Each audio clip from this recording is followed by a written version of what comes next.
Hi, all. Dr. Williams again, just popping in for a quick update concerning CEC. I believe we have ironed out the majority of the wrinkles. As far as I know, all of you guys are rotating in your clinical sites. If there is an exception to that, please let me know immediately. Just wanted to give a couple of updates on a few elements. In particular, the attendance policy. It's expected for you to show up at your site on all of your assigned days unless you have an absence or an excused absence. Our minimum requirement is 14 clinical visits. If indeed there's some minor thing, your preceptor is out for 2 hours and you're only there for 2 hours, or you and your preceptor work a minor adjustment out. You were supposed to come in the morning, but you came in the afternoon. I don't really need to hear about those things, just as long as you maintain your professionalism. You show up when you're supposed to show up, unless there's been some other discussion, and you get your passport signed so that I can be satisfied that you've been making your visits. The professionalism evaluation, I attempted to use this evaluation as a gauge of whether or not we're going to the sites and we're actually showing up there and engaging with the physician and the staff. That was pretty much all the professionalism evaluation was about. Well, also to make sure that you weren't dressed crazy and things like that. As far as turning in those evaluations, I did say on multiple occasions that it did not have to be your preceptor. It could have been anyone at the site, staff member, resident, whatever the case may be. Those who have turned them in, thank you. Those who had some problems, we'll discuss that. Of course, this is a new course and we are ironing out any wrinkles, but I do want to make sure that we have a good product for you guys as we go along, and we are troubleshooting areas that need to be addressed. Regarding your grading, this is a pass-fail course for this first go-around, so congratulations. All you have to do is pass the course. And in order to pass the course, you have to complete everything. You have to pass the exam, you have to show up at your site, you have to have a satisfactory evaluation, you have to turn in all of the required documents. I want to look at this passport just to clear up any type of confusion, okay? Everyone should have that. It's kind of, I know this isn't in color. It would have been nice if you printed it out in color, but nevertheless, this is the passport. This is how it looks, okay? Now, as far as things that you have to turn into me, you don't have to turn everything into me. You tried to make it as simple as possible on this passport. On the back, you have the evaluations, all right? The first evaluation is the professionalism evaluation. Second one is the midpoint evaluation. That's going to be due October 1st. So that's the next evaluation that we're looking at. And then we have the final evaluation, which has these components in it. So those are the three evaluations that need to be turned in.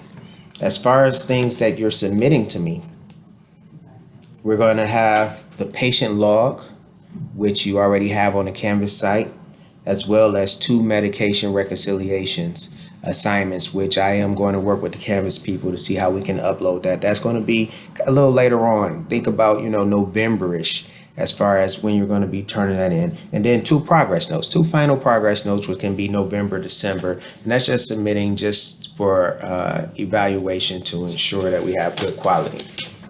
On the inside, you have these clinical assignments, and that can be checked off by your preceptor. And it should be just something real simple for them to just initial in one of these boxes. Okay, either you completed it or you were unable to complete it. And then you have your preceptor initials. You were unable to complete it because the opportunity didn't present itself because of the practice type or the practice flow or anything like that. All right, so 3 clinical job team descriptions. That was part of your self-study assignment. 2 informal patient evaluations. Remember, the patient evaluations, you have 4 of those sheets. 2 of them are informal. You can start getting those done September-ish.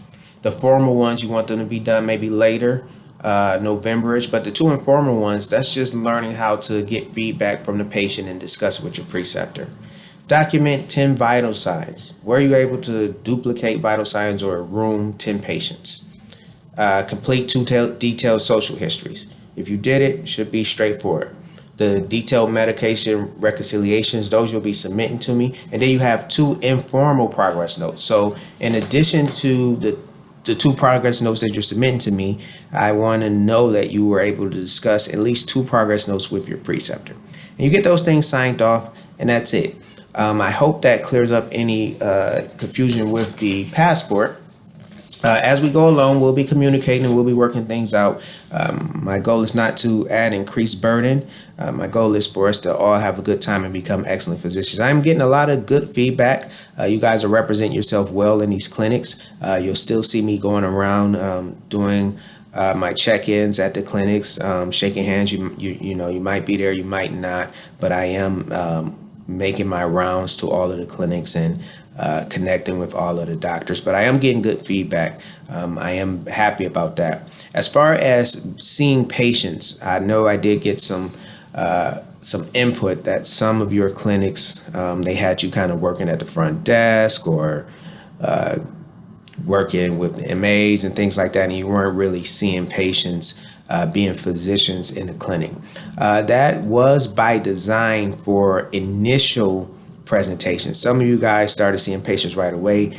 Some of you guys, because of the practice type or just to kind of get to know the practice and for the physician to get to know you, we focused on some of the accessory skills. And each physician did it the way that they felt was best in their practice, but learning some of the other things in the practice, some of the other elements in the practice, which would allow you to get some more exposure to just being in a clinical environment, and then kind of focusing in on seeing patients. That also gives you time to kind of build up your pathophys knowledge as well, and that was by design. But some of you guys, it appears you've kind of done some of those things a little too long. Our goal is by September for all of you to be going into the office, seeing patients, presenting patients, writing notes, and developing treatment plans for those patients. So that's next month that we expect all of you guys to be doing it, and you should do it with at least one patient every time you go to the site. You still can do some of the accessory things. Some of you guys get the opportunity to draw blood.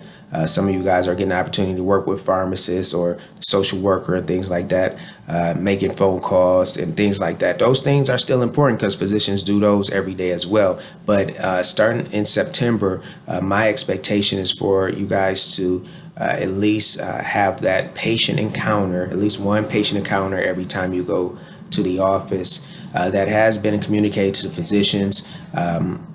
I will continue to reinforce that. And if you have any questions or comments about that, feel free to reach out to me.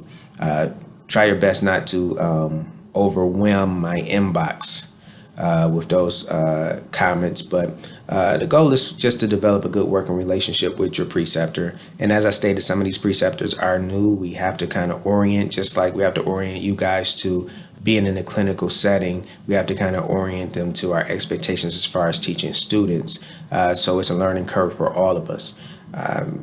This was a much longer video, and I appreciate your patience for those who have paid attention for the last 9 minutes. I'll talk to you soon. Thank you.